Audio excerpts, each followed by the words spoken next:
জান্নাতুল ফেরদাউসের মধ্যে আমার আল্লাহ ওই সমস্ত হাফেজে কোরআনদের জন্য একটা উঁচু স্টেজ বানাবেন। সেখানে হাফেজে কোরআনদেরকে উঠাইয়া তাদের মাথার মধ্যে আমার আল্লাহ নূরের পাগড়ি পরাইয়া দিবে। জোরে জোরে কোন সুবহানাল্লাহ।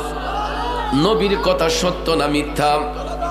বাবাজিরা, আমার রাসূল বলেছেন হাসরের মাঠে আল্লাহ রাব্বুল আলামিন সর্বোত্তম জান্নাতের মধ্যে একটা স্টেজ বানানো হবে। ওই স্টেজে হাফেজে কোরআনদেরকে উঠাইয়া তাদের মাথার মধ্যে নূরের টুপি পরানো হবে, নূরের পাগড়ি পরানো হবে। বাজান রে, চিন্তা করেন ওই হাফেজে কোরআনগুলা কারা? এরা হয়তো কোনো রিক্সা চালকের ছেলে, অটো চালকের ছেলে, ভ্যান গাড়ি চালকের ছেলে, দিন মজুরের ছেলে, কৃষকের ছেলে, মুদিমালের ব্যবসায়ীর ছেলে, চাকরিজীবীর ছেলে, সরকারি চাকরিজীবীর ছেলে হতে পারে। যেই কোনো পরিবেশে জন্মগ্রহণ করুক না কেন, তার সিনার মধ্যে তো 30 পারা কোরআন ধারণ করেছে, ঠিক কিনা বলেন? অনেক সময় সন্তানের কারণে তার পিতামাতার সম্মান বেড়ে যায়, কথা বলেন ঠিক কিনা? আজকে দেখেন ওই বাচ্চাগুলার সিনার মধ্যে 30 পারা কোরআন ঠুটস্থ, কণ্ঠস্থ, মুখস্থ করেছে। একটুখানি কথা নয় বাবাজিরা, আমার পৃথিবীর মধ্যে অনেক বড় বড় বিজ্ঞানী আছে, অনেক বড় বড় দার্শনিক আছে, অনেক বড় বড় কবি সাহিত্যিক আছে, যারা নিজে বই রচনা করে, নিজে বই রচনা করার পরেও বইয়ের আগা থেকে গোড়া পর্যন্ত ঠুটস্থ, কণ্ঠস্থ, মুখস্থ আছে বলে কোনো রাইটার প্রমাণ করতে পারবে না। একমাত্র পৃথিবীতে একটাই কিতাব আছে, যেই কিতাবটা ঠুটস্থ, কণ্ঠস্থ, মুখস্থ করা সম্ভব হয় হাফেজে কোরআনদের মাধ্যমে। এই কিতাব হলো মহাগ্রন্থ আল কোরআন, কথা বলেন ঠিক কিনা? আর এটাও কেমনে সম্ভব জানেননি বাজান? আমার আল্লাহ যখন কোরআনের আয়াতগুলা অবতীর্ণ করতেন, দয়াল নবীর উপর যখন ওহির মাধ্যমে কোরআনের আয়াতগুলা আসতো, এই আয়াতে কারিমাগুলা পাথরের মধ্যে লিখে রাখা হইতো। রাসূল যখন এইগুলা মক্কাবাসীর কাছে বলতেন, কাফের মুশরিকরা এটা বিশ্বাস না করে এই লেখাগুলা তারা মুছে ফেলতো। তখন আমার নবীর প্রতি ঈমান এনেছিলেন হযরতে উসমান যুন্নুরান রাদিয়াল্লাহু তাআলা আনহু। হযরতে উসমান রাদিয়াল্লাহু তাআলা আনহু চিন্তা করলেন, এইভাবে যদি কোরআনের আয়াতগুলা মুছে ফেলা হয়, পাথর থেকে মুছে ফেলা হয়, আয়াতগুলা বিলুপ্ত হয়ে যাবে। তখন তিনি আস্তে আস্তে করে দয়াল নবী বলার সাথে সাথে হযরতে উসমান রাদিয়াল্লাহু তাআলা আনহু সেটা মুখস্থ করে ফেলতেন। মুখস্থ করতে করতে কাফেররা যদি মুছেও ফেলে, ছিঁড়েও ফেলে, কোনো সমস্যা নেই। হযরত উসমান রাদিয়াল্লাহু তাআলা আনহুর সিনার মধ্যে এই 30 পারা কোরআন 6666 আয়াতে পাক তিনি ঠুটস্থ, কণ্ঠস্থ, মুখস্থ করে ফেলেছেন, যা পুস্তক আকারে, কিতাব আকারে পৃথিবীর মানুষগুলা লাভ করতে পেরেছে, কথা বলেন ঠিক কিনা? এই জন্য কবি বলেছেন, ও যদি আগুন লেগে ধ্বংস হয়, যদি আগুন লেগে ধ্বংস হয় পৃথিবীর সব বইয়ের দোকান, তবে বিশ্ব থেকে হারাবে না পবিত্র কোরআন, বিশ্ব থেকে হারাবে না পবিত্র কোরআন, ঠিক কিনা বলেন? আমার বাবাজিরা, এই জন্য বিশ্ব থেকে কোরআন হারাবে না, কারণ পৃথিবীর মধ্যে হাজার হাজার লক্ষ লক্ষ কোরআনের হাফেজ পয়দা হয়ে গেছে। কাগজ ছিঁড়ে যেতে পারে, পাতার লেখা মুছে যেতে পারে, কিন্তু হাফেজে কোরআনদের সিনা থেকে কোরআন কখনো মুছবে না, কথা বলেন ঠিক কিনা? তাইলে আজকের এই মাহফিলটা একটা বরকতময় মাহফিল। এই মাহফিলে যারা আসছেন এরা অতি ভাগ্যবান, যারা আসতে পারে নাই আজকে তাদের বদনসিব, যারা আসছেন আপনাদের সুনসিব। এই জন্য বাজার সব মাহফিল একরকম হয় না। আজকের এই মাহফিলটা হচ্ছে হাফেজে কোরআনদের সম্মানের মাহফিল, কথা বলেন ঠিক কিনা? তাইলে বাজান জীবনের গুনাহ মাফ করার জন্য সবাই আপন আপন কালবের দিকে মুতাওয়াজ্জি হইয়া একটু বড় করে আওয়াজ দিয়া আল্লাহ রাব্বুল আলামিনের জিকিরে মশগুল হয়ে যায়। হক লা ইলাহা ইল্লাল্লাহ, লা ইলাহা ইল্লাল্লাহ, জুরে লা ইলাহা লা ইলাহা হাসবি রব্বি জাল্লাল্লাহ মা ফি কলবি গায়রুল্লাহ নূর মুহাম্মদ সাল্লাল্লাহ পড়িয়ে লা ইলাহা ইল্লাল্লাহ জোরে লা ইলাহা হক লা ইলাহা दोनों जहां का रखवाला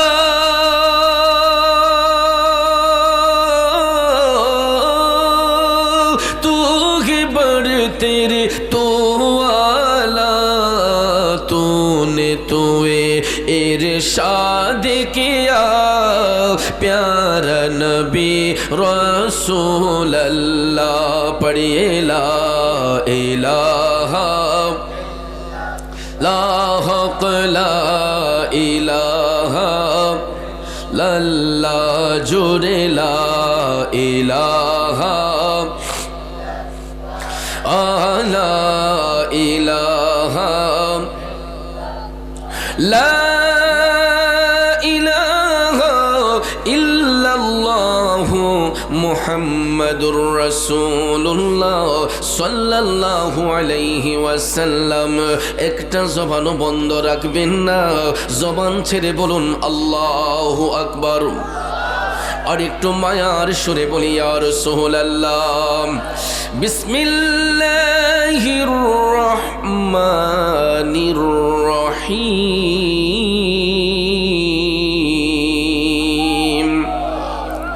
ذلك الكتاب لا ريب فيه هدى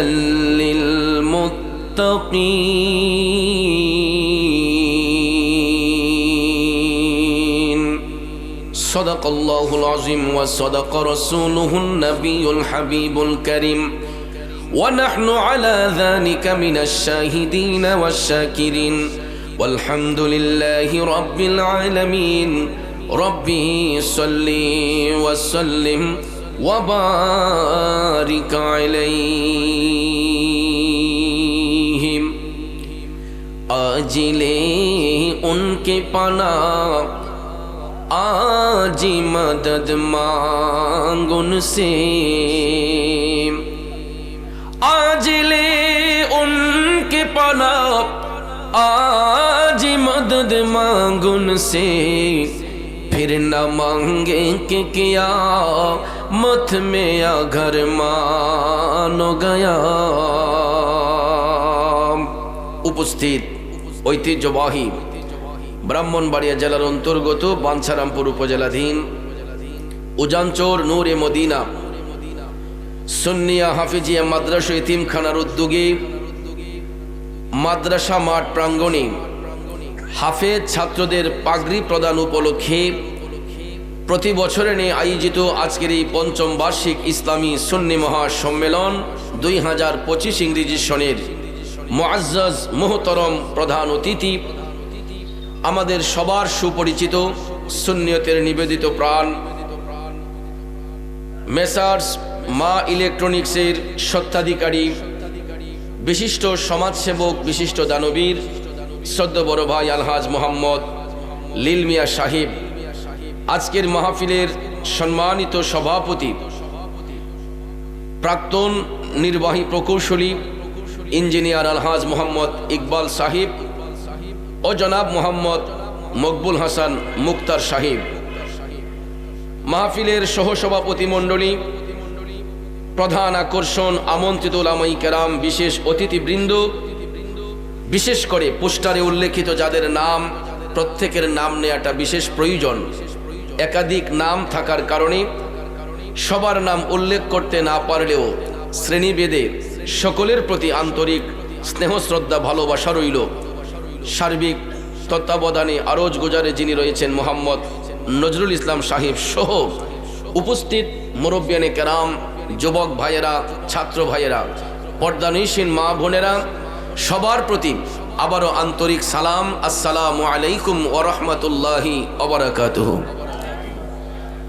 রব্বুল ইজ্জতের আলিশান দরবারে লাখো কোটি শুকর গুজার করার পর প্রিয় নবী সরকারে দো আলম নূরে মুজাসসাম মুহাম্মদুর রাসূলুল্লাহ সাল্লাল্লাহু তাআলা আলাইহি ওয়াসাল্লামের শানে নাতে মুস্তাফা দুরুদে মুস্তাফা সাল্লাল্লাহু আলাইহি ওয়াসাল্লাম পরিবেশন করে আপনাদের খেদমতে মহাগ্রন্থ আল কোরআনুল কারীমের সর্ববৃহৎ সূরা সূরাতুল বাকারার প্রথম পারার প্রথম রুকুর 2 নম্বর আয়াতে পাক তেলাওয়াত করেছি। খুব অল্প সময়ে আয়াতে পাকের মূল অর্থ তাফসিরের ভাষায় কিছু আলোচনা এসেছে, এইগুলো উপস্থাপন করে মিলাদ শরীফ হবে, আর একটু জিকিরের তালিম হবে। পরিশেষে মুনাজাতের মাধ্যমে আপনাদের জন্য তাবারুকের ব্যবস্থা করা হয়েছে। আলহামদুলিল্লাহ বলেন। তাবারুক গ্রহণ করে আমরা আপন আপন বাড়িতে যাব। আল্লাহ পাক যেন শেষ মুনাজাত পর্যন্ত আমাদের সবাইকে ধৈর্যের সহিত বসার সুযোগ দান করেন। সবাই বলি আমিন। আর একটু জোরে বলি আমিন। ভাইয়ের আমার, এই পৃথিবীতে আল্লাহ তাআলা যত নবী পয়গাম্বর পাঠিয়েছেন সবাইকে কিতাব সহকারে পাঠিয়েছেন, ঠিক কিনা বলেন? সত্য প্রচারের জন্য সমস্ত নবী রাসূলকে আল্লাহ তাআলা কিতাব সহকারে পাঠিয়েছেন। তারপরে আমরা জানি আসমানি কিতাব হলো 104 খানা। কয়খানা? আসমানি কিতাব কয়খানা? যেটা আল্লাহর ঐশী বাণী, আল্লাহর ঐশী বাণী 104 খানা আসমানি কিতাব। এরই মধ্যে উল্লেখযোগ্য সর্বোত্তম যেই কিতাব এটা হচ্ছে মহাগ্রন্থ আল কোরআন। কথা বলেন ঠিক কিনা? আল্লাহ তাআলা এই 104 খানা আসমানি কিতাবের মধ্যে হতে অন্য কোনো কিতাব নিয়ে আল্লাহ তাআলা বিশ্ববাসীর সঙ্গে চ্যালেঞ্জ করেন নাই। অন্য কোনো কিতাব নিয়ে আল্লাহ তাআলা চ্যালেঞ্জ ছুড়ে মারেন নাই। একমাত্র আপন হাবিব রহমাতাল লিল আলামিন নূরে মুজাসসাম নবী মুহাম্মদুর রাসূলুল্লাহ সাল্লাল্লাহু তাআলা আলাইহি ওয়াসাল্লামের উপর যেই কিতাব অবতীর্ণ করেছেন এটা হলো মহাগ্রন্থ আল কোরআন। ঠিক না ঠিক? সত্য নবীর উপরে এই সত্য কোরআন অবতীর্ণ করার কারণে আল্লাহ তাআলা পৃথিবীবাসীর সঙ্গে চ্যালেঞ্জ ছুড়ে মেরে বলেছেন, বিসমিল্লাহির রহমানির রহিম, যালিকাল কিতাবু লা রাইবা ফীহি। উচ্চস্বরে বলুন না আল্লাহু আকবার। আল্লাহ তাআলা বলেন, হে জগৎবাসীরা, এই কোরআন এমন একটা কিতাব যার মধ্যে বিন্দু মাত্র সন্দেহের কোনো অবকাশ নাই। আল্লাহ তাআলা বলেন এটা এমন একটা কিতাব যার মধ্যে বিন্দু মাত্র সন্দেহের কোনো অবকাশ নাই। অথচ বাজান আমার, পৃথিবীতে অন্যান্য কিতাবাদি আছে, আল্লাহ তাআলা অন্য কোনো কিতাব নিয়ে চ্যালেঞ্জ করেন নাই। আল্লাহ তো ইচ্ছে করলে বাইবেল নিয়ে চ্যালেঞ্জ করতে পারতেন, ইনজিল নিয়ে চ্যালেঞ্জ করতে পারতেন, অন্য কোনো কিতাব নিয়ে আমার আল্লাহ চ্যালেঞ্জ করতে পারতেন। কিন্তু বাজান কেন করেন না? কারণ হলো অন্যান্য নবীগণকে আল্লাহ তাআলা যদিও কিতাব সহকারে পাঠিয়েছেন, ওই সকল নবীগণকে আল্লাহ তাআলা সারা জাহানের জন্য পাঠান নাই। নির্দিষ্ট করে এক একজন নবীকে এক একটা কওমের মধ্যে আল্লাহ পাঠিয়েছেন। আর আমি আপনি এমন একজন নবীর উম্মত। আমাদের নবী কোনো নির্দিষ্ট কওমের নবী না, নির্দিষ্ট কোনো ব্যক্তির নবী না, গোত্রের নবী না। তিনি 7 আসমান 7 জমিনের নবী। তিনি গাছের নবী, মাছের নবী, পশু পাখির নবী। আল্লাহর সৃষ্টি জগতে যতটা জগৎ সমূহের যত জাতি আমার আল্লাহ সৃষ্টি করেছেন, সমগ্র জাতির জন্য তিনি রহমাতাল লিল আলামিন। এই জন্য আল্লাহ তাআলা এই কোরআনকে হেদায়েতের বাণী স্বরূপ গোটা বিশ্ববাসীর জন্য, জগৎবাসীর জন্য আল্লাহ তাআলা হেদায়েতের জন্য দান করেছেন। আপন হাবিবের উপর অবতীর্ণ করে আল্লাহ তাআলা বলেছেন এটা এমন একটা কিতাব যেই কিতাবের মধ্যে বিন্দু মাত্র সন্দেহের কোনো অবকাশ নাই। এই জন্য আমার বাবাজিরা, এই কিতাবের কোরআনে পাকের মধ্যে সন্দেহের অবকাশ না থাকার কারণে একজন হাফেজে কোরআনের দ্বারা এই কোরআন ঠুটস্থ, কণ্ঠস্থ, মুখস্থ করা সম্ভব হয়। নচেত আপনারা লক্ষ্য করেন, বলুন তো কয়েকটা ডিস্ট্রিক্ট যদি আপনি ঘুরেন, একটা ব্যক্তি খুঁজে পাবেন নিজে বাইবেল মুখস্থ করতে পারছে? ইনজিল মুখস্থ করা লোক খুঁজে পাবেন? কয়েকটা ডিস্ট্রিক্ট ঘুরে দেখেন, ইনজিল শরীফ মুখস্থ করছে এমন লোক খুঁজে পাবেন না, বাইবেল মুখস্থ করছে এমন লোক খুঁজে পাবেন না। কিন্তু আপনি একটা গ্রাম খুঁজে দেখেন, বেশি না হয় অন্তত 15 থেকে 20 জন কোরআনের হাফেজ পাওয়া যায়। ঠিক না ঠিক? আজকে 60 জন ছাত্র, এরা 60টা পরিবারের সন্তান, এরা তাদের মায়ের গর্বিত সন্তান। আজকে দেখেন তাদের মতো কত ছেলেরা এই মাহফিলে আছে না নাই? দেখেন অন্যান্য ছেলেদের চেহারার দিকে তাকান, আর এই 60টা বাচ্চার চেহারার দিকে তাকাইয়া দেখেন একটু ডিফারেন্স আছে না নাই? কথা বলেন আছে না নাই? এদের চলাফেরাটা কেমন, এদের চালচলনটা কেমন, আর আমাদের মাদ্রাসায় না পড়ুয়া ছাত্রদের চলাফেরা কেমন? আমি স্টেজে বৈশা যখন দুরূদ শরীফ পড়তেছি, তখন আমি লক্ষ্য করেছি অনেকগুলা বাচ্চা একসাথে বৈশা এরা কথাবার্তা বলতেছে, খেলাধুলা করতেছে না? এটা আসলে তাদেরও দোষ না, এটা তাদের বয়সের দোষ। ঠিক কিনা? কারণ বাচ্চাগুলা হচ্ছে কাদা মাটির ন্যায়। কিসের ন্যায়? কাদা মাটির ন্যায়। ছোট্টবেলা দেখবেন কাদা মাটি দিয়ে আমরা যা খুশি তা বানাইছি, আম ফল বানাইছি, জাম ফল বানাইছি, কাঁঠাল বানাইছি, লিচি বানাইছি না? এখনো অনেক সময় পরীক্ষার রেজাল্ট আনতে গেলে প্রাইমারি স্কুলে টিচাররা আমাদেরকে বলে, ভালো রেজাল্ট যদি করতে হয় ভালো ফল বানায় নিয়ে আসবা। কথাগণ বলে না? তখন আমরা কাদা মাটি দিয়ে দেখবেন অনেক ধরনের ফল বানাতে পারতাম। তো ভাইয়ার আমার, ঠিক তদ্রুপ ভাবে আমাদের বাচ্চাগুলা হচ্ছে কাদা মাটির ন্যায়। ছোটবেলা থেকে এদেরকে আমরা যেরকম ভাবে গাইডনেস করব, এদের এইম ইন লাইফ ঠিক সেই রকম হবে। ঠিক না ঠিক? আমাদের বাচ্চাগুলাকে ছোট্টবেলা থেকে আমরা যেই শিক্ষায় বড় করব, ওই শিক্ষায় বাচ্চাগুলা বড় হবে। আমি আজকে প্রাউড ফিল করতেছি যে 18 মাসে কয়েকটা ছেলে কোরআনের হাফেজ হয়ে গেছে। অথচ দেখেন 18 বৎসরেও আমরা একটা দিন কোরআনে পাকের একটা আয়াত তরজমা করতে পারি না। 18 বৎসরেও আমরা কোরআন শরীফের একটা সূরা মুখস্থ করতে পারলাম না। অথচ আমাদের ঔরসজাত সন্তানগুলা, এরা হয়তো কোনো বাবার সন্তান, কোনো মায়ের গর্ভের সন্তান। দেখেন ভাইয়ারা আমার, একটু কষ্ট স্বীকার করার কারণে, সঠিক গাইডনেস পাওয়ার কারণে, ভালো শিক্ষা গ্রহণ করার কারণে 18 মাসে একটা ছেলে কোরআনের হাফেজ হয়ে গেছে। এটা একটুখানি কথা নয় বন্ধুরা আমার। কতটুক ত্যাগ স্বীকার করলে, কতটুক কষ্ট করলে একটা বাচ্চা 18 মাসে 30 পারা কোরআনের হাফেজ হতে পারে? একটু বিবেকটারে প্রশ্ন করবেন।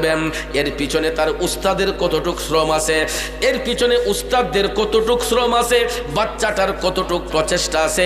একটু ভাবলে দেখবেন আসলে উস্তাদ সঠিক হলে বাচ্চাগুলাও সঠিক হয়। ঠিক না ঠিক? এই জন্য ভাইয়ারা আমার, গ্রাম্য ভাষায় বলে মা বাবা বানায় ভূত, উস্তাদে বানায় ফুত। গ্রামের ভাষায়, আমাদের সিলেটের ভাষায় বলে যে মা বাপে বানায় ভূত আর উস্তাদে বানায় ফুত। এটা বাস্তবতা হলো আজকের এই 30 পারা কোরআন মুখস্থ করুয়া এই 60 জন হাফেজে কোরআন, এরা যদি তাদের পরিবারে থাকতো, মা বাবার টাচে থাকতো, এরা এই 30 পারা কোরআনের হাফেজ হওয়া সম্ভব হতো না। ঠিক না বেঠে? আজকে তাদের মা বাবারও ধন্য, কারণ ওই মা বাবা একটা উত্তম ত্যাগ স্বীকার করেছে। এই একটুখানি মায়া ত্যাগ করার কারণে, বাচ্চার ভবিষ্যৎ সুন্দর করার জন্য মাদ্রাসার মধ্যে ভর্তি করার কারণে আজকে 60টা সন্তান তাদের সিনার মধ্যে কোরআন মুখস্থ করেছে, টুটস্থ করেছে, কণ্ঠস্থ করেছে। এটা কি আমাদের খুশির বিষয় না বেজারের বিষয়? খুশি নাকি বেজারের বিষয়? একটু দুরূদ শরীফ পড়ুন। আল্লাহুম্মা সাল্লি, মাইকটা আওয়াজটা একটু বাড়াও। মুহাম্মাদ নবী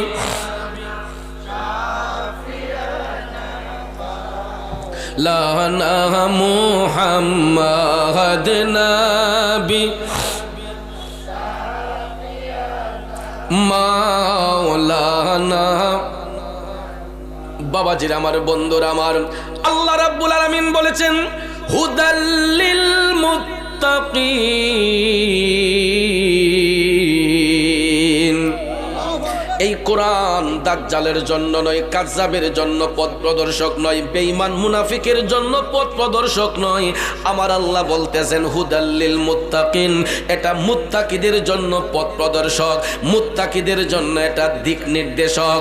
সঙ্গে সঙ্গে আল্লাহ বলেন আল্লাযীনা ইউমিনুনা بالغيب ويقيمون الصلاة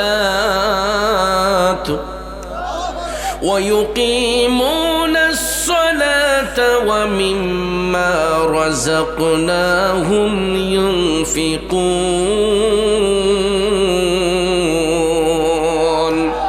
আমার আল্লাহ কত মহান বন্ধুরা আমার প্রথমে আল্লাহ বলেছেন এটা মুত্তাকিদের জন্য দিক নির্দেশক সঙ্গে সঙ্গে আল্লাহ বলে আল্লাযীনা ইউমিনুনা বিল গায়ব যারা অদৃশ্যের প্রতি বিশ্বাস স্থাপন করেছে যারা অদৃশ্য বিষয়গুলোর প্রতি বিশ্বাস স্থাপন করে ওয়া ইউকিমুনাস সালাহ এবং সালাত প্রতিষ্ঠিত করে ওয়া মিম্মা রাযাকনাহুম ইউনফিকুন এবং যারা আল্লাহর পথে তাদের সম্পদ ব্যয় করে ওই সমস্ত ব্যক্তিগুলোকে আমার আল্লাহ বান্দা থেকে বন্ধুরূপে গ্রহণ করে নিবে জোরে জোরে কন্যা আল্লাহু আকবার প্রথমে আল্লাহ বলেছে যারা অদৃশ্যের প্রতি বিশ্বাস স্থাপন করে অর্থাৎ এই আয়াতে পাকের তাফসীর করতে যাইয়া তাফসীরে রুহুল বয়ান প্রমাণ করেছে অদৃশ্যের প্রতি বিশ্বাস স্থাপন মানে কি আল্লাহ রাব্বুল আলামিন এই সৃষ্টি জগতের মধ্যে যা কিছু সৃষ্টি করেছেন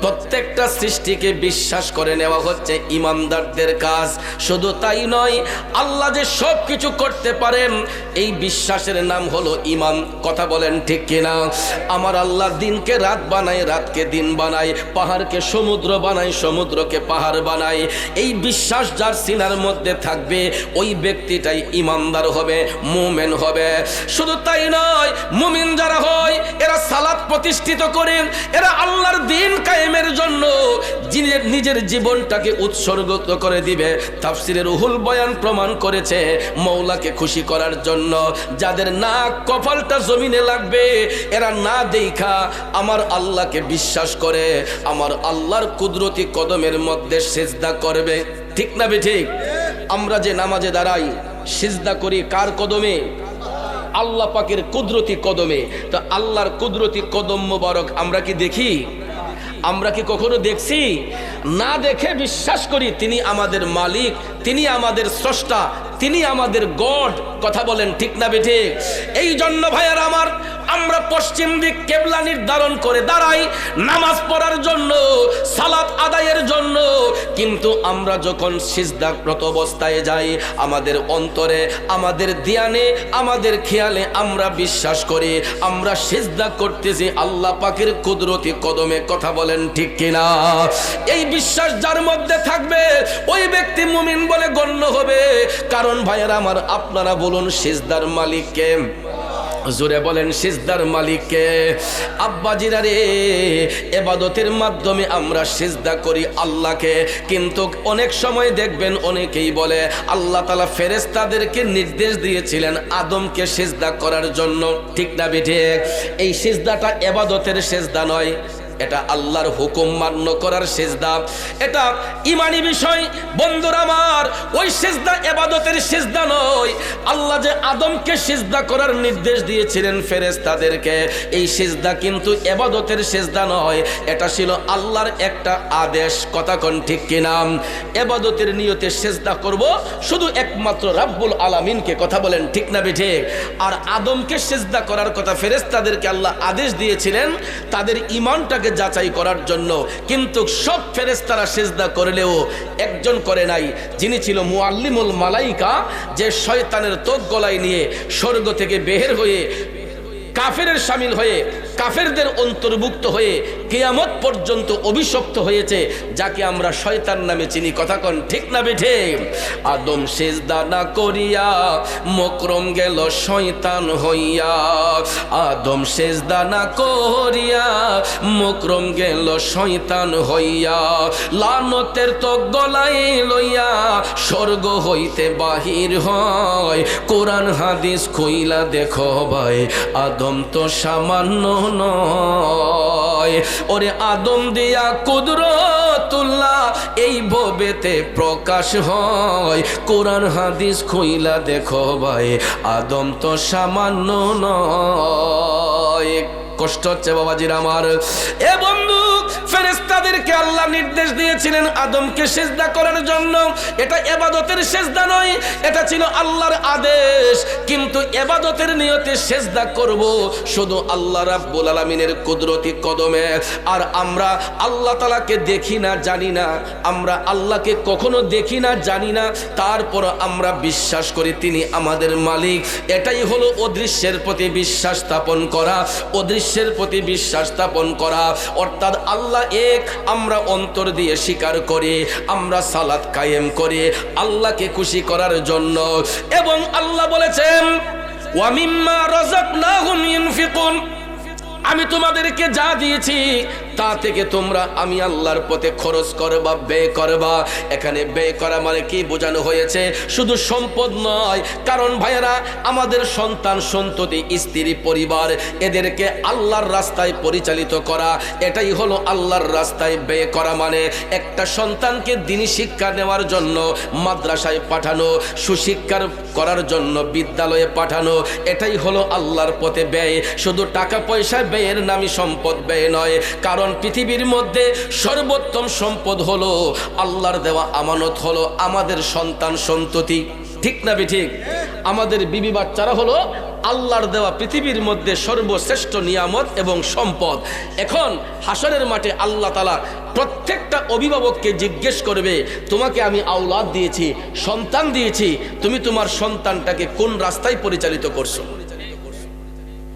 দেখবেন আমাদের সমাজে অনেক গার্জিয়ান আছে, মাদ্রাসা পড়ে আমার ফুতে আর কিতা করব, এরে জজ বানাইমু, ব্যারিস্টার বানাইমু, ইঞ্জিনিয়ার বানাইমু, কথা কোন আছে না? মাদ্রাসা পড়ে কি তুইব, কিতা পাইব, কি চাকরি করব, এরকম ভাবে বইলা দেখবেন এটার কথাটার একদম ইনসাল্ট করে ফেলে। আল্লাহ তাআলা বলেছেন ওয়া মিম্মা রাযাকনাহুম ইউনফিকুন, তোমাদেরকে আমি যা দিয়েছি তা থেকে আল্লাহর পথে ব্যয় করো। এটার তাফসীর করতে গিয়ে রুহুল বয়ান প্রমাণ করেছে শুধু টাকা পয়সা ব্যয় করাই আল্লাহর পথে খরচ নয়। সর্বোত্তম ব্যয় হলো আমাদের আল্লাহর দেওয়া আমানত, আমাদের সন্তানগুলাকে আমরা কোন দিকে দাবিত করতেছি, কোন রাস্তায় পাঠাইতেছি, কোন পথে পরিচালিত করতেছি। হাসরের মাঠে আল্লাহ রাব্বুল আলামিন প্রত্যেকটা গার্জেনকে জিজ্ঞাসাবাদ করবেন, তোমাকে আমি সন্তান দিয়েছি, তোমার সন্তানটাকে তুমি কোন রাস্তায় পরিচালিত করেছ? যখন দেখা যাবে আমাদের সন্তানগুলা ড্রাগ অ্যাডিক্টেড, ফেন্সিকোর, নেশাখোর, জিনাখোর, বেবিচারী, সন্ত্রাসী, ছিনতাইকারী, তো এই হাসরের ময়দানে আল্লাহ রাব্বুল আলামিন ওই সন্তানের কর্মের গুণে গার্জেনগুলাকে আমার আল্লাহ শাস্তি প্রদান করবে, অভিভাবকদেরকে আমার আল্লাহ শাস্তি প্রদান করবে। এই জন্য বাজান আমার নিজেকে শুদ্ধ করতে হবে। মদিনার কামলিওয়ালা নবী, মায়ার নবী, দয়ার নবী বলেছেন ইত্তাকুল্লাহ, আল্লাহকে তোমরা ভয় করো, আল্লাহর ভয় অন্তরে জাগ্রত করো, সন্তানগুলাকে সঠিক পথে তোমরা পরিচালিত করো। আর যেই অভিভাবক তার সন্তানগুলাকে সঠিক রাস্তায় পরিচালিত করবে,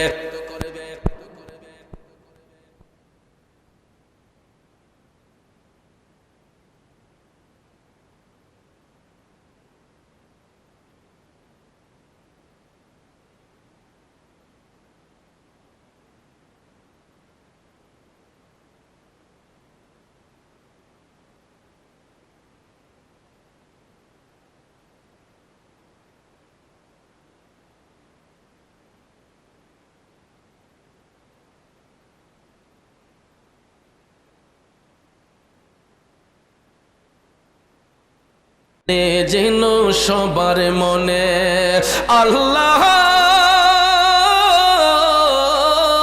ও দয়াল আল্লাহ, জালিকে চোপাক কোরআনে মানে যেন আমার মনে, মানে যেন সবার মনে। দয়াল নবীর গুণগানে হয়ে যাই মশগুল, আল্লাহ করো হে কবুল, আল্লাহ করো হে কবুল। যার নাম রেখেছ নিজে মুহাম্মদ রাসূল, সেই নামের উসিলায় দোয়া করো রে কবুল, আল্লাহ করো হে কবুল, আল্লাহ করো হে কবুল। একটা জবানও বন্ধ রাখবেন না, চিৎকার মেরে বলি আল্লাহু আকবার। জগতের বন্ধুরা রে বাবাজিরা গো, আমার সম্মানিত মা বোনরা যারা শুনছেন, বলতেছিলাম কি, আবু বকর সিদ্দিককে আমার রাসূল বললেন না সব কিছু দিলে হবে না, তোমাকে রিজিকের তালাশ করতে হবে। কারণ তখন রাসূল শিক্ষা দিয়েছেন, আবু বকর ইজা কুদিয়াতুস সালাত ফান্তাশিরু ফিল আরদ, যখন নামাজের সময় হয় নামাজ পড়তে হবে, নামাজ যখন শেষ হয়ে যাবে ফান্তাশিরু ফিল আরদ, তখন রিজিকের তালাশে জমিনে ছড়িয়ে পড়তে হবে। ঠিক কিনা বলেন? কারণ ইসলাম বৈরাগ্যতা পছন্দ করে না। আমাদের দেশে দেখবেন সময় লাগানোর জন্য, সিল্লা লাগানোর জন্য সংসার বিরাগী হইয়া 40 দিন 1 মাসের লাগিয়া ফেরারি হইয়া চলে যায় অন্যত্র। আসেনি বাবাজিরা আমার? ইসলাম বৈরাগ্যতা পছন্দ করে না। আমার আল্লাহ পাক নির্দেশ করেছেন, ইজা কুদিয়াতুস সালাত, যখন নামাজের সময় হয় তোমরা নামাজ পড়ো, নামাজ যখন শেষ আর বসে থেকো না, ফান্তাশিরু ফিল আরদ, রিজিকের তাল্লাশে তোমরা জমিনে ছড়াইয়া পড়ো। কারণ বাবাজি, আমরা যখন ইবাদত করার পরে রিজিকের তাল্লাশ করব, আল্লাহ রাব্বুল আলামিন তার নৈকট্য হাসিলের জন্য আমাকে আপনাকে উত্তম নিয়ামত দান করেছেন, যেমন হাঁস, মুরগ, গরু, ছাগল, পশু পাখি, দুম্বা, ভেড়া, খাসি। জমিনের মধ্যে চাষাবাদ করার জন্য আল্লাহ তাআলা হরেক রকমের ফসল আমাদেরকে দান করেছেন। আল্লাহ তো এইগুলা না দিলেও পারতেন, কিন্তু দিলেন কেন? দেওয়ার একটা মাত্র কারণ, ইল্লা লিয়াবুদুন,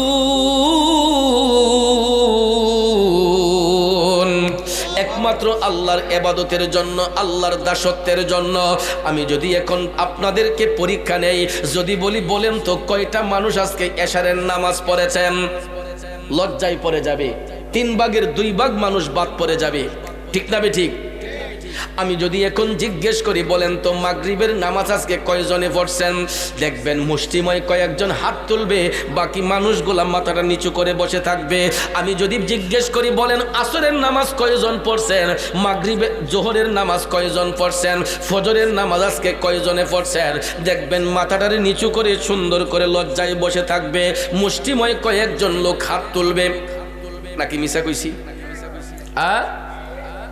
ইমানের পথে অবিচল থেকে আমার মরণ যেন হয়, ইমানের পথে অবিচল থেকে আমার মরণ যেন হয়। নবীর প্রেমিকেরা, হাসরের মাঠে আমার আল্লাহর কাছে কি জবাব দিবেন? আমার নবীর কোর্টে কি জবাব দিবেন? এই যে হেলায় হেলায় জিন্দেগিটা কাটাইতেছেন, ওহরোহ নামাজ কাজা করতেছেন, মিথ্যা বলতেছেন, ওজনে কম দিতেছেন, মানুষের সঙ্গে চিটারি বাটপারি করতেছেন, মানুষের হক নষ্ট করতেছেন, আমার আল্লাহ ছাড় দেয়, কিন্তু আল্লাহ কাউরে ছাইরা দেয় না। আল্লাহর আযাব ধীরে ধীরে হয়। দেখবেন মাঝে মাঝে আল্লাহ তাআলা রেড সিগন্যাল দেয় না? গত 2 সপ্তাহ আগে দেখেন নাই?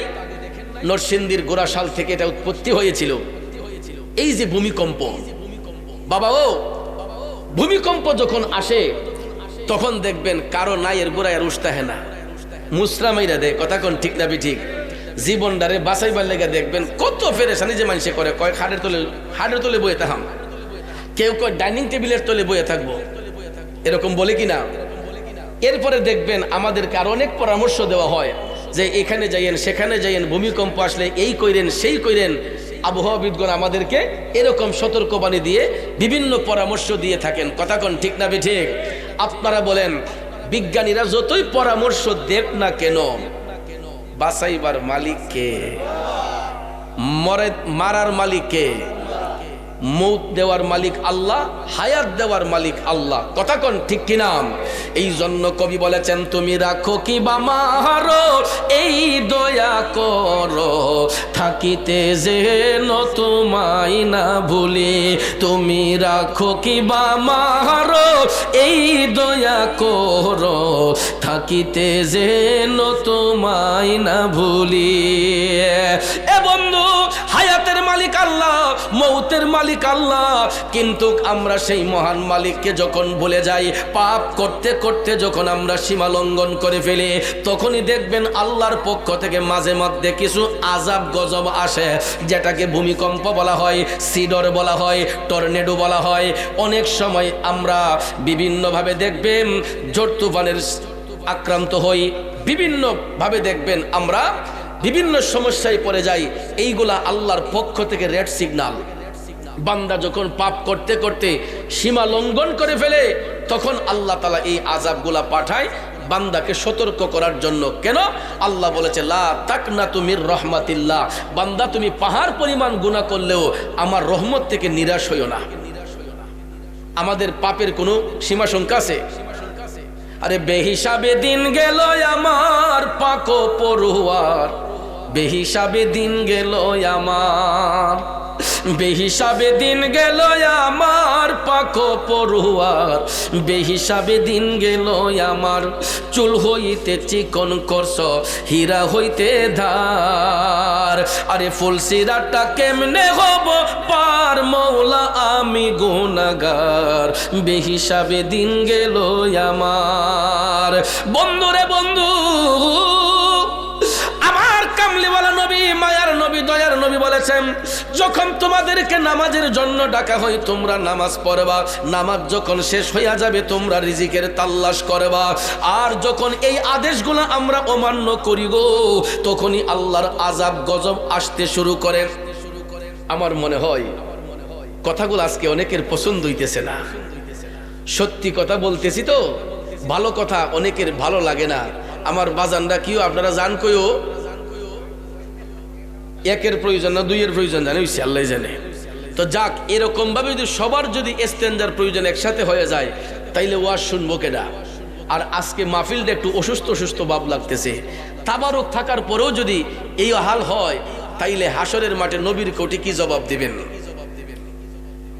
আর যদি এই উপস্থিতি থাকে, তাবারুকের সময় যাতে এই মানুষটি থাকে, আর জানে না পারে।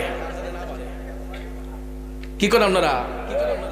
তাবারুকের সময় যাতে এই মানুষটি থাকে আর যেন না পারে, তাইলে বুঝবো যে না, আমরা ওয়াজ শুনিন নারাই এখানে বসছি এরার জন্যই তাবারুক। কথা কোন ঠিক না ঠিক?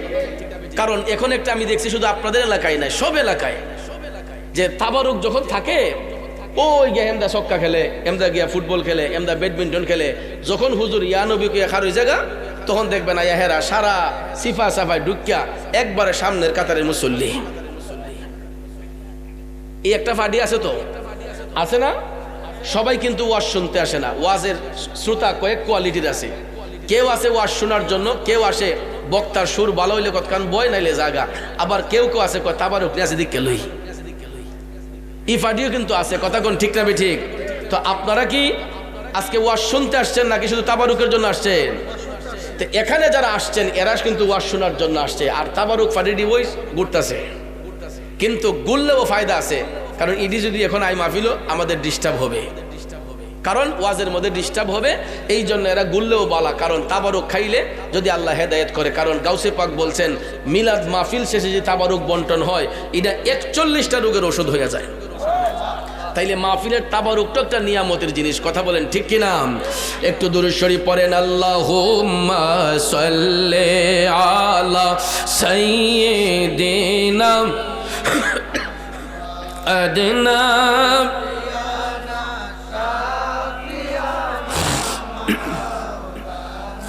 মুহাম্মাদ নবী শাফি মাওলানা।